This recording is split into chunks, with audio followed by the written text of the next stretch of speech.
Well, thanks a lot for staying with us here on Sunrise Live on E on this Friday morning as we look into our issue of the week conversation. Now, the South African Communist Party announced that it intends to contest future elections on its own without the governing party. Obviously, that's the African National Congress. Now, it's the 14th National Congress that was brought to a close. Amongst the issues that were on the agenda included the allegations of state capture and various others, to name but a few. So this morning, we're going to be delving into the future of the SACP, where it currently stands, its views on the to the tripartite alliance, all this and more this morning. And of course, to elaborate on this conversation, we are joined in studio by Alex Mashilo, who is from the South African Communist Party, is a spokesperson, and we also have eNCA political commentator Angelo Fick. Now, we invite you as always to be part of our conversation this morning. Remember that number to dial is 011-447-1742, alternatively 1620, and also do feel free to leave your comments on our Facebook as well as our Twitter pages.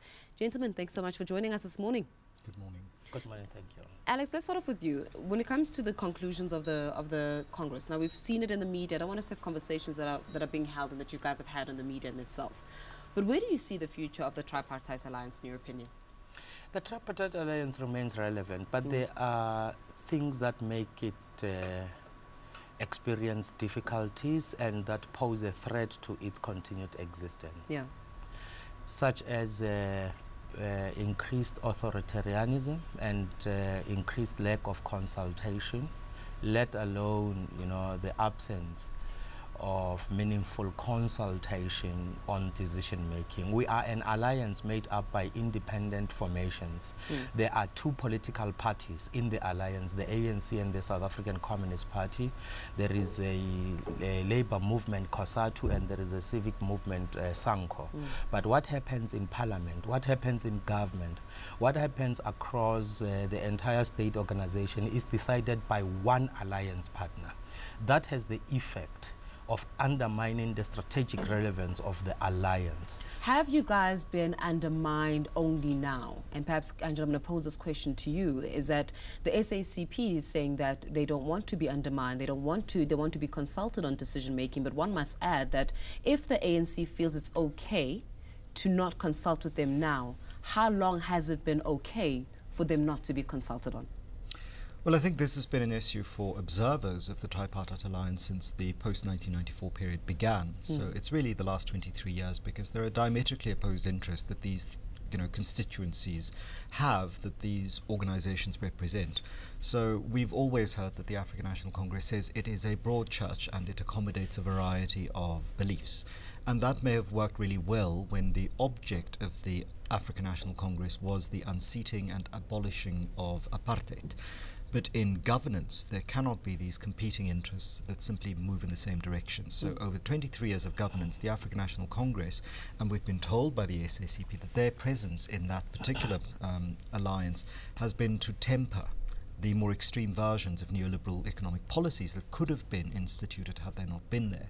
And I think what we've seen over the last 5 years is that the relationship has become untenable, not only because of the bullying, but because of, or the perceived bullying or the accusations of bullying against the ANC, but also because actually the ideological views on how to proceed are so very, very different. So it's not just that this is about power in terms of which is the stronger partner in the alliance, it's also that the stronger partner is pushing policies that the SACP, for example, I cannot imagine can support. Well, of course, you're speaking about the stronger partner here, but one would say that you were enjoying this partnership. It was nice to have a dual membership, because when you have to listen to what the ANC sentiments are, they'll tell you we are the ANC that is in parliament, and the members of the ANC just happen to be members of the SACP. In other words, you've got a wonderful ticket, and that ticket has been working where over 6, I think, MPs are actually members of the SACP, so it's a member of deployment here. So it's been nice all this time, but now there's a pushback. I'm asking you to clarify there, Alex. You're talking about 6 people out of how many people? 200 and something almost? But for those 6 people, it's been nice. As I'm saying, it's not like it's been an independent. SACP does not have seats in parliament. No, do you guys have? I think they've not been exactly as you described them. The relationship has been complex and sophisticated. But this complexity and sophistication is coming back to bite you guys.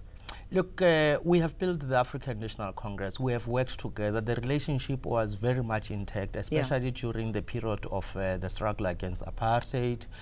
In fact, they were ANC strategic documents that were wholly embraced by the SACP, and there are important conceptual frameworks and theoretical conclusions reached by the SACP which were wholly embraced by the ANC. You talk about perspectives characterizing South Africa, for example, as a colonialism of a special type that was adopted in 1962 by the SACP. It found its expression in the ANC strategy and tactics document adopted in 1969, and there are many other examples. But post-1994, especially 2 years after 1994, we began to experience problems, particularly with the adoption of the growth, employment and redistribution economic policy of government. The alliance since that time was never stable at all. So are we saying that the alliance was never stable, but now it's reached the breaking point? And if it's reached the breaking point, who is the bane of the SACP's existence?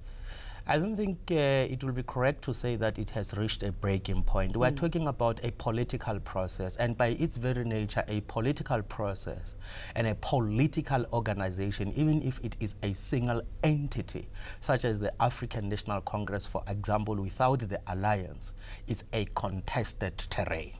So that's what makes it a political animal. So rather than say that we have reached a breaking point, I will say the contradictions have happened. How these contradictions will be resolved will be determined by the balance of forces, and at the end of the day, how each one of the players within the alliance think about the future going forward. Because as things stand right now, the SACP has reached a conclusion that the workings of the alliance are outdated. While the alliance remains strategically relevant, its workings are outdated. We cannot wake up in the morning and find that the cabinet has changed and MEC is gone. Members of parliament are told to vote in a particular way, all of that without consultation with alliance partners. The alliance has, by and large, been relegated to an electoral machinery of the ANC rather than a strategic political So in other words, center. you guys feel bullied?